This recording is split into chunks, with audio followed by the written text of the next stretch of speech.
తెలంగాణ రాష్ట్రంలోని చాలా registration ఆఫీసులల్ల server రావట్లేదనే reason వల్ల రిజిస్ట్రేషన్స్ జరగట్లేదు. స్లాట్ బుకింగ్స్ చేస్తున్నారు. స్లాట్ బుకింగ్స్ అన్నా చేయకుండా ఆపండి.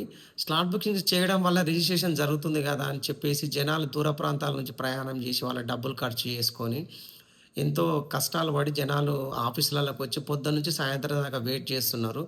అక్కడికొచ్చిన తర్వాత స్టాఫు టెక్నికల్ రీజన్ వల్ల సర్వర్ రావట్లేదని చెప్తున్నారు.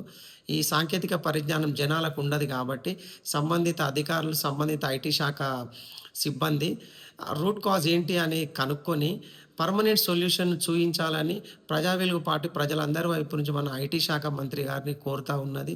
ఈ ఇష్యూ వల్ల చాలామంది ఇబ్బందులు పడుతున్నారు సార్. రోజుల తరబడి ఇవాళ గాదు రేపు రండి, రేపు గాదు ఎల్లుండి రండి అని చెప్తా ఉన్నారు అక్కడ సిబ్బంది. మన మీరు డబ్బులు కలెక్ట్ చేస్తున్నారు కదా సార్ స్టాంప్ డ్యూటీ రూపంలో. తగిన ఫెసిలిటీస్ గూడా పబ్లిక్‌కి కల్పించాలని మేము కోరుతా ఉన్నాం.